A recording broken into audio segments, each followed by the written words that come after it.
حضرت سیدنا امام حسین رضی اللہ تعالیٰ عنہ کی شہادت کے حوالہ سے یہ اجتماع ہے۔ امت مسلمہ کچھ آزمائشوں کا شکار ہے، کچھ ہمارے ذہن اس طرح کے ہو گئے، عام آدمی سے لے کر بڑے آدمی تک کہ کوئی بات بڑی جلدی ہمارا ذہن قبول ہی نہیں کرتا۔ کسی دوسرے کی طرف جانا یا کوئی اور بات کرنا یہ تو بڑی لمبی بات ہے، عام جو سادی باتیں ہیں وہ بھی ہمارے ذہن مشکل سے قبول کرتے ہیں۔ چونکہ شکوک اتنے ڈال دیے گئے ہیں، شک اتنا پیدا کر دیا گیا ہے، تفریق اتنی ہے، بدگمانی اتنی ہے، بری سوچ اتنی زیادہ ہے، بڑی مشکل ہے لوگوں کا کچھ چیزوں کو قبول کرنا۔ ہم لوگ جو ڈیوٹی کرتے رہتے ہیں تھوڑی تھوڑی، تو ہم اصل میں اذان دیتے ہیں، صرف اذان دیتے ہیں کہ چلو بتا دے لوگوں کو کہ نماز کا وقت ہو گیا ہے، باقی اس سے زیادہ ہم اپنی حیثیت نہیں سمجھتے۔ اذان دینا ذمہ داری ہے، تو اللہ تعالیٰ جب تک موقع دے گا اذان ہوتی رہے گی۔ کچھ لوگ صحابہ کے بارے میں کمزور جملے بولتے ہیں، غلط باتیں کرتے ہیں، کچھ اہل بیت نبوت کے بارے میں غلط باتیں کرتے ہیں۔ یہ صرف سنی ہے جو حق چار یار کا نعرہ بھی کھل کے لگاتا ہے، اور یہ نعرہ حیدری یا علی بھی کھل کے لگاتا ہے۔ یہ اللہ نے صرف ہمیں مقام، وہ الگ بات ہے کہ ہم لوگ سننے کو تیار نہیں، سمجھنے کو تیار نہیں کہ اللہ نے ہمیں مرتبہ کتنا عطا فرمایا ہے۔ یہ صرف ہماری امام حسین کی شہادت کا کچھ تھوڑا سا پس منظر۔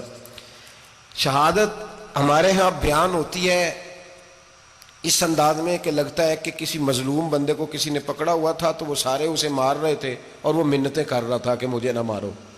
اتنی ہائے ہائے کی جاتی ہے کہ محسوس ہوتا ہے کہ امام علی مقام بڑے پریشان تھے کہ کسی طریقے سے، اور ان کا خاندان بڑا تکلیف میں تھا کہ جلدی کہیں کربلا سے نکل جائیں۔ حالانکہ اس دھرتی پہ، اس کائنات پہ صبر، شجاعت، استقامت اور حوصلہ جس سے کائنات سیکھے گی وہ صرف امام حسین ہی ہے۔ اتنے بڑے صابر آدمی کے بارے میں اس طرح کا رویہ اختیار کرنا کہ وہ تو گویا اس طرح کر رہے تھے کہ بس کسی طریقے سے میری تو یہ امام حسین کی مظلومیت سنا کے لوگوں کو اس طرح کا کر دیا جاتا ہے، یہ انداز بتایا جاتا ہے کہ شاید واقعہ کربلا رونے دھونے کا نام ہے، حالانکہ بات یہ نہیں ہے۔ یزید کی لشکر جو امام حسین کے مقابلے میں آیا، امام حسین کے لشکر کی تعداد 72 تھی، تو یزید نے 22,000 آدمی، مجھے بتائیے 72 کا 22,000 سے کو مقابلہ ہوتا ہے؟ بولیے۔ عمر بن سعد نے پھر عبید اللہ ابن زیاد کو لکھا کہ 22,000 بندے تھوڑے ہیں، کچھ بندے زیادہ بھیج۔ تو عمر بن سعد کو عبید اللہ ابن زیاد کہنے لگے کہ تو پاگل تو نہیں ہو گیا، 72 کے لشکر کا 22,000 بھیجا، اور کتنا بھیجوں؟ تو اس نے کہا تمہیں یہ نہیں پتا یہ لوگ کون ہیں؟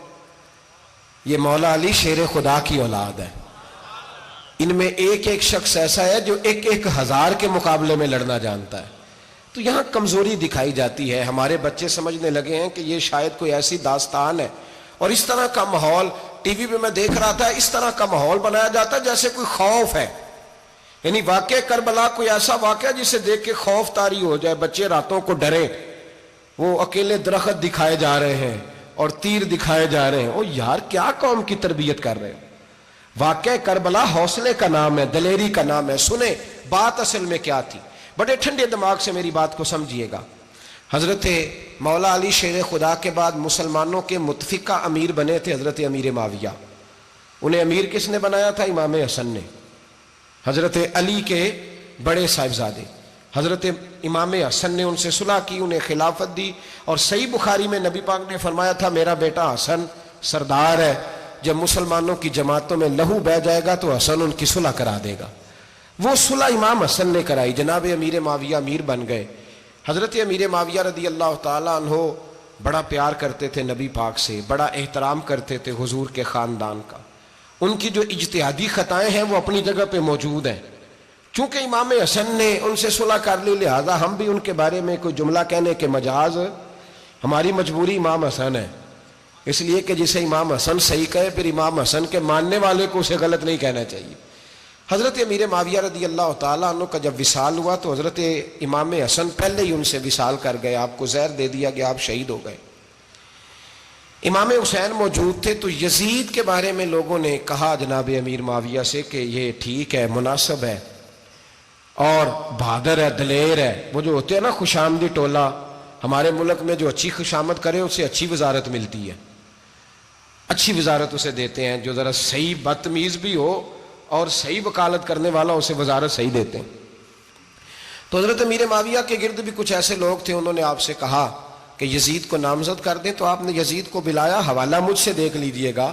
بلا کے فرمایا کہ 3 بندوں کے سامنے اپنی خلافت پیش کرنا، اگر وہ تجھے مان جائیں تو امیر بن جانا، نہ مانے تو چپ کر کے گھر بیٹھ جانا.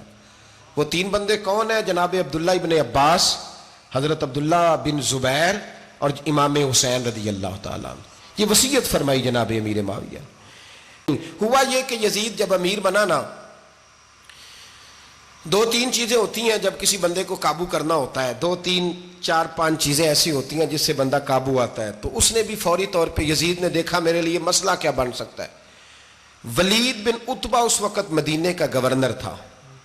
یزید نے اس کو خط لکھا کہ امیر عرب کا رواج آج بھی ہے کہ جب تک نئے خلیفہ کی بیعت نہیں ہو جاتی پرانے کے انتقال کی خبر ہی نہیں دیتے، اس کو رکھے رکھتے ہیں. یہ ان کا طریقہ ہے. وہ کہتے ہیں کہ ولی عہد اچھی طرح قبضہ کر لے پھر بتائیں گے.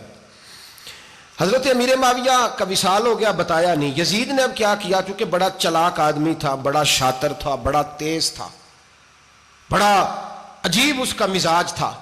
یہ چلاک لوگ زندگی میں ہمیشہ دھوکہ کھاتے ہیں. چلاکیاں انسان کو گراتی ہیں اور اتنا منہ چھیل جاتا ہے کہ منہ پہچانا ہی نہیں جاتا. بندہ اپنے آپ کو رب رسول کے حوالے کر دے تو اللہ بڑی بہترین جزائیں عطا کرتا ہے. یہ لوگ تیزی دکھاتے ہیں بعض. تو یزید بھی تیزی دکھانے والا تھا. اس نے ولید کو خط لکھا کہنے لگا کہ فوری طور پہ عبداللہ ابن عباس کو بلاؤ اور اسے کہو میری بیعت کریں. یہ جو بیعت ہوتی تھی نا، یہ بھی سن لے کیا ہوتی تھی. یہ بیعت حلف ہوتا تھا. حلف کہ میں اللہ رسول کے نام پہ حلف دیتا ہوں کہ میں یزید کی اطاعت کروں گا، میں اس کے خلاف کوئی بغاوت نہیں کروں گا. یہ بیعت لوگ سمجھتے ہیں کہ بس ہاتھ پکڑنے کا نام بیعت تھا. اس بیعت کا متبادل جمہوری ملکوں کے اندر ووٹ آیا ہے، اس کا متبادل لفظ. تو کہا بیعت کرے. حضرت عبداللہ ابن عباس کو بھی بلاؤ، عبداللہ بن زبیر کو بھی بلاؤ، امام حسین کو بھی بلاؤ. امام حسین آدھی رات کے وقت بیٹھے تھے مسجد نبوی میں، چونکہ 5 نمازوں کی آپ امامت کرتے تھے. ہن اللہ خیر کرے جڑا نماز پڑھائے ہو مولوی تو جڑا ٹل پائے ہو پیر، جڑا مہینہ نہ نہائے چھوٹا پیر تو جڑا 6 مہینے نہ نہائے ہو بڑا پیر. کہتے بابا پہنچے ہیں، کڑے چھڑے جو پہن لیے. بھائی امام حسین تو نمازیں پڑھاتے تھے، مولا علی تو نمازیں پڑھاتے تھے، مسجد کے خطیب تھے. اب اس کو تو مولوی کہہ دیا جاتا ہے بیچارے کو. تو ملنگ کون ہوتا ہے جی؟ کہتے جڑا کپڑے کٹ پائے.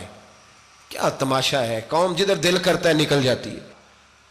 امام حسین نماز پڑھا کے عشاء کی بیٹھے تھے جناب عبداللہ بن زبیر. عبداللہ بن زبیر کون تھے؟ یہ نبی پاک صلی اللہ علیہ وسلم پھپھی کے پوتے تھے اور جناب صدیق اکبر کے نواسے تھے. حضرت عبداللہ بن زبیر اور جناب زبیر بن عوام عشرہ مبشرہ صحابی ہیں، ان کے بیٹے تھے. بہت زیرک آدمی تھے. یہ بھی امام حسین کے پاس بیٹھے تھے. عبداللہ ابن عباس بھی تھے جو حضور کے چچا کے بیٹے ہیں، اس امت کے پہلے مفسر ہیں قرآن پاک. یہ لوگ بیٹھے تھے. تو ولید نے ایک بندہ بھیجا، اس نے آ کے کہا جناب آپ کو گورنر صاحب نے بلایا ہے. تو عبداللہ بن زبیر کہنے لگے حسین اس وقت بلانے کی بات سمجھ میں نہیں آئی. تو امام حسین بڑے بصیرت والے تھے، اللہ نے بصیرت دی تھی. کہنے لگے عبداللہ آپ کو سمجھ نہیں آئی، مجھے سمجھ آ گئی ہے، امیر معاویہ وصال کر گئے اور یہ ہمیں جو بلایا گیا ہے نا، یہ یزید کی بیعت کے لیے بلایا گیا ہے. تو کہا پھر آپ آدھی رات کو نہ جائیں، آپ کے لیے خطرہ ہوگا. تو امام حسین فرمانے لگے خطرہ حسین کو نہیں ہوتا، حسین کو خطرہ نہیں. کہا پھر بھی آپ مہربانی کریں ذرا احتیاط سے جائیں. تو جناب عبداللہ ابن زبیر نے، عبداللہ ابن عباس نے 14 بندے نیزے دے کے، تلواریں دے کے امام حسین کے ساتھ بھیجے اور کہا کہ امام حسین اگر اس نے کوئی غلط ملت بات کی نا، زبردستی بیعت کرنے کا کہا، تو آپ بس کوئی ایک بات اونچی آواز میں کر دینا، یہ سپاہی پیچھے آ جائیں گے. امام حسین ان 14 بندوں کو لے کے گورنر ہاؤس پہنچ گئے. جب آپ وہاں پہنچے اس نے بتایا، اس نے کہا جی حضرت امیر معاویہ انتقال کر گئے اور آپ نے یزید کی بیعت کرنی ہے. تو امام حسین فرمانے لگے میں چھپ کے بیعت نہیں کروں گا. مجمع لگاؤ، جمعے والے دن اعلان کرو.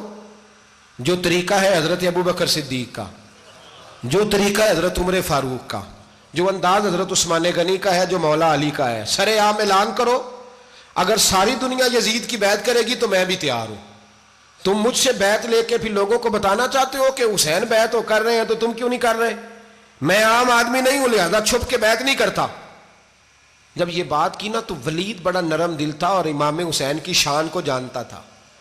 وہ جانتا تھا یہ نبی پاک کا خاندان ہے. اس نے کہا جی مجھے تو حکم تھا، باقی آپ حضور کے نواز ہیں، میں کر کچھ. وہاں ایک بڑا بدبخت شخص بیٹھا تھا، عبد الملک بن مروان. وہ ولید سے کہنے لگا کہ اگر حسین آج تمہارے ہاتھ سے نکل گئے تو تمہارے لیے بہت بڑا مسئلہ کھڑا ہو جائے، انہیں جانے نہ دینا، یا بیعت کراؤ یا ان سے کہو جنگ کے لیے تیار ہو. تو امام حسین رضی اللہ تعالیٰ عنہ کے کانوں میں آواز گئی تو فرمانے لگے ابن مرجانہ، اگر تیرے اندر جرت ہے تو آ سامنے حسین کے، اس کے کانوں میں باتیں نہ کر، کانا پھوسی نہ کر، باہر آ میدان میں، شرارت نہ کر، باہر آ، میں تمہیں ابھی بتاتا ہوں کہ حسین سے مقابلہ کرنے کا انجام کیا ہے.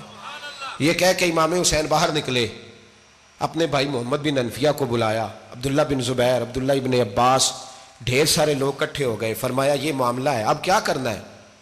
یاد رکھیں ووٹ برادری کا نہیں ہوتا، ووٹ برادری کا نہیں، ووٹ دین کا ہوتا ہے. جو بندہ دین کے، ملت کے، مذہب کے معیار پہ پورا نہ ہوتے اسے حکمت کے تحت بھی ووٹ دینا جائز. ہاں یہ بات سچی ہے تو بہرحال سچی ہے، یہ یاد رکھ لے. ہمارے ووٹ سے کوئی ایم این اے، ایم پی اے جتنے ظلم کرے گا، ووٹ دینے والا اس کے ظلم میں شریک ہوگا، بالکل 100%. یہ لکھ لیں بات. ہم اس وقت بڑی جلدی، پتہ نہیں ہمیں کیا مسئلہ ہو جاتا ہے، اتنی مصیبت انہیں نہیں بنی ہوتی، نہیں یہاں بنی ہوتی ہے. خدا کا خوف کریں. امام علی مقام ووٹ ہی مانگ رہا تھا نا یزید، اور پھر اس نے بڑے بڑے لالچ دیے. اس نے کہا کہ آپ 5-4 صوبے ہیں جس کی گورنری مرضی رکھ لیں، دولت آپ کی مرضی کی. تو پھر آج ہمیں بھی لوگ مشورہ دیتے ہیں، کہتے ہیں مسجد میں سیاست نہیں ہونی چاہیے. میں نے کہا کیا کریں، یہ امام حسین ہمیں مجبور کر گئے، کوئی نہ کوئی بات کرنی پڑ ہی جاتی ہے. امام علی مقام نے فرمایا چھپ کے ووٹ کی بات، بیعت کی بات نہیں ہو سکتی. آپ نے جا کے لوگوں سے مشورہ کیا تو وہ کہنے لگے حضور وقت ابھی مناسب نہیں ہے، آپ اس طرح کریں یہاں رکیں، ہم مکے سے، عراق سے، کوفے سے لوگوں کو بلاتے ہیں، یہاں ایک بڑی مجلس مشاورت قائم کرتے ہیں. امام حسین فرمانے لگے اگر تم مشاورت قائم کرو گے تو ولید اور عبد الملک بن مروان وہ تو جنگ کرنے کو تیار ہے، اور نبی پاک نے فرمایا ایک مینڈا ہوگا جس کی وجہ سے مدینے کی گلیوں میں لہو بہے گا. فرمانے لگے میں وہ بکرا، وہ مینڈا نہیں بننا چاہتا. کہا پھر آپ کیا کریں گے؟ تو امام حسین رو پڑے. فرمانے لگے میں مدینہ چھوڑ جاؤں گا لیکن مدینے کی حرمت پامال نہیں ہونے دوں گا. امام علی مقام آدھی رات کے وقت نکلے. سیدہ فاطمہ کا دروازہ ایک اس دن تھا جس دن حضرت مولا علی کوفے چلے گئے تھے، اور دوبارہ آج تالا لگا جب امام حسین نکلے. آپ جنت البقیع کے پیچھے کھڑے ہو کے حضور کا روضہ دیکھنے لگے. اس وقت گنبد تو نہیں ہوتا تھا، روضہ دیکھنے لگے. نانا تیرے کرم کے خزینے کی خیر ہو، میں جا رہا ہوں تیرے مدینے کی خیر ہو. سارا خاندان لے گئے، مکے تشریف لے گئے. حج کے ایام قریب آنے والے تھے. امام حسین نے وہاں لوگوں سے باتیں کی. جب امام حسین وہاں سے پہنچے تو کوفے سے خط آنے لگے. کوفہ حضرت علی کا دار الخلافہ تھا، وہاں آپ کے محبین، پیار کرنے والے ڈھیروں تھے. انہیں خط لکھے کہ حضور آپ چپ کر کے بیٹھے ہوئے ہیں اور ہمارے اوپر یزید مسلط ہو گیا ہے. آپ اگر میدان میں نہیں نکلیں گے، آپ نہیں آئیں گے تو ہم اللہ کی بارگاہ میں شکوہ کریں گے کہ کوئی ہماری کمان کرنے کو تیار ہی نہیں ہوا. اور وہ خط 1 2 3 نہیں آئے، وہ خط اتنے تھے کہ 3 بوریوں میں بھرے تھے امام حسین نے، 3 بوریوں میں. اب مجبوری ہو جاتی ہے، حق کے لیے کئی دفعہ بات کرنا مجبوری ہوتی ہے. اگر نہیں کرے گا تو پھر اس کو بھی قبر میں جواب دینا پڑے گا. امام علی مقام رضی اللہ تعالیٰ عنہ نے مکے میں اب لوگوں کو جمع کیا مشورے کے لیے. ہر بندے نے کہا حضور وہ بلا تو رہے ہیں پر اپنے وعدوں کے پکے. بڑے کم لوگ ہوتے ہیں، بڑے کم لوگ. جسے زندگی ہو پیاری وہ یہیں سے لوٹ جائے. میرے قافلے میں شامل کوئی کم ظرف نہیں ہے. بڑے کم لوگ ہوتے ہیں جو ارادوں کے، وعدوں کے ہمیشہ ساتھ چلنے کے پکے ہوتے ہیں، ورنہ بڑے لوگوں کو گرمی لگنے لگتی ہے، بڑے لوگوں کی مشکلات آتی ہیں. بڑے لوگ ایسے ہوتے ہیں جن کی مجبوریاں بن جاتی. کہا حضور وہ پکے نہیں، آپ نہ جائیں. ہر بندے نے کہا حالات ٹھیک نہیں، حالات گراؤنڈ ریالٹی صحیح نہیں. یہی مشورہ آج بھی ہر بندہ دیتا ہے، ابھی حالات نہیں. اتنے خراب حالات کبھی نہیں ہوئے تھے جتنے امام حسین کے دور میں تھے. لیکن فرمایا میں دین کے خلاف غلط حکمران کو مسلط ہونے کی اجازت غلط حکمران کو مسلط ہونے کی اجازت مزاحمت کروں گا، مخالفت کروں گا۔ امام کہنے لگے کوئی بات نہیں، وہ میرے ساتھ چلے نہ چلے لیکن میں کوفے جاؤں گا، وہ لوگ میرے ساتھ کھڑا ہونے کو تیار ہے تو وہ جھوٹ ہے یا سچ ہے پر میں چلوں گا۔ جب امام علی مقام نے اصرار فرمایا تو جو آپ کے قریبی صحابہ کرام کی اولادیں تھی ساری، یہ بھی اب بیماری ہے، کچھ لوگ کہتے ہیں جی صحابہ نہیں ساتھ چلے، تو میں کہتا ہوں اہل بیت نبوت کے تو کل افراد 21 تھے، تو 72 میں باقی اولادیں کس کی تھیں؟ وہ ساری صحابہ کی اولادیں تھیں، وہ سارے، پتہ نہیں کیوں اس طرح کا فلسفہ بیان کیا جاتا ہے جس میں حالات خراب ہو۔ حضرت سیدنا امام علی مقام کو جب بہت زیادہ کہا گیا نا تو امام حسین رضی اللہ تعالیٰ انہوں نے فرمایا چلو میں ایک کام کرتا ہوں، مسلم بن عقیل کو بھیجتا ہوں، حضرت علی کے بھتیجے ہیں، امام حسین رضی اللہ تعالیٰ عنہ کے چچا کے بیٹے ہیں، حضرت عقیل کے صاحبزادے مسلم بن عقیل بڑے سمجھدار آدمی تھے، معاملہ فہم تھے، بڑے جری تھے، اتنا زبردست مشورہ کم لوگ دیتے ہیں جتنا حضرت مسلم بن عقیل دیتے تھے۔ ان کو بھیجا گیا کوفے۔ اب اس میں بڑی تفصیل ہے، وہ اپنے 2 بچے بھی لے گئے۔ جب وہ کوفے پہنچے نا تو کوفے پر جناب نعمان بن بشیر کی حکومت تھی، آپ گورنر تھے اور اہل بیت سے بڑی عقیدت رکھنے والے، نرم رویہ۔ عبید اللہ ابن زیاد کوفے کا گورنر نہیں تھا، یہ کسی اور علاقے کا تھا۔ جب آپ وہاں پہنچے تو نعمان بن بشیر نے دیکھا کہ حضرت مسلم بن عقیل آئے ہیں تو لوگ دوڑے ان کی بیعت کرنے، بھاگے، اتنے لوگ جمع ہوئے کہ ایک دن میں 17,000 آدمی نے بیعت کر لی۔ تو تم پتہ ہے نا جڑا الیکشن لڑتا ہوں راتی جیت کے سوندا ہے، وہ فاتح ہوتا ہے، ہر روز جیتتا ہے، پتہ اسی دن چلتا ہے جس دن الیکشن کا ریزلٹ اناؤنس ہوتا ہے۔ 17,000 آدمی ایک دن آیا۔ اب وہ جو امام مسلم بن عقیل کے وہاں نعرے لگانے والے تھے کہنے لگے حضور یہ پہلے دن کی کارکردگی ہے، 2-4 دن میں دیکھیے کیا ہوتا ہے۔ 2-4 دن میں کیا ہوا؟ 40,000 آدمی نے بیعت کر لی۔ اب وہ 40,000 بندہ تیار ہو گیا۔ ادھر سے جو یزید کے وفادار تھے انہوں نے خط لکھا یزید کو کہ تو نے بڑا نرم آدمی گورنر بنایا ہے اور 40,000 بندہ چلا گیا حسین کی طرف، اگر ایک دن مسلم بن عقیل اور رہے تو جو تمہارا گورنر بیٹھے ہیں نا جناب نعمان بن بشیر، ان کو گورنر ہاؤس سے نکال کے مسلم بن عقیل قبضہ کر لیں گے، تو چپ کر کے بیٹھا ہے۔ یزید بڑا تیز تھا، اس نے ایک آدمی گھوڑے پہ دوڑایا۔ عبید اللہ ابن زیاد ایک اور علاقے کا گورنر تھا پر بڑا ظالم سا بدماش تھا، بڑا سخت گیر آدمی تھا۔ اس کو کہا کہ تو پہلے ایک صوبے کا گورنر ہے، جا تجھے دوسرا صوبہ بھی دیا۔ اس طرح کار فوری طور پہ کوفے پہنچ اور جا کے مسلم بن عقیل کو گرفتار کر، جو آدمی ان کا ساتھ پھر بھی دے اسے قتل کر دے۔ اس نے کیا کیا؟ وہ آدھی رات کو آیا، منہ چھپایا، جبہ پہنا، لوگ سمجھے امام حسین آ گئے۔ بہت سارے لوگوں نے اس کے نعرے بھی لگائے۔ وہ چپکے سے داخل ہوا اندر، اور چپکے سے داخل ہو کے اس نے سب سے پہلا کام یہ کیا کہ نعمان بن بشیر رضی اللہ عنہ کو معزول کیا، کوفے کے گورنر ہاؤس پہ قبضہ کیا۔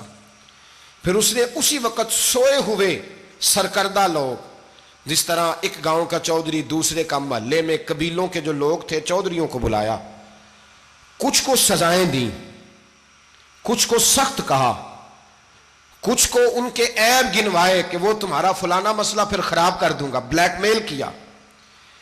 صبح ہونے تک حالات اگر تم نے میرے قابو میں نہ کیے تو یاد رکھنا بڑا مشکل ہوتا ہے حق پہ کھڑا ہونا، بڑی چیزیں لوگوں کو یاد آتی ہیں، اللہ جانتا ہے۔ پہلے کچھ ہوتا ہے، بعد میں معاملہ کچھ ہوتا ہے۔ حضرت مسلم بن عقیل کے ساتھ جس دن عبید اللہ ابن زیاد آیا 40,000 کا لشکر تھا۔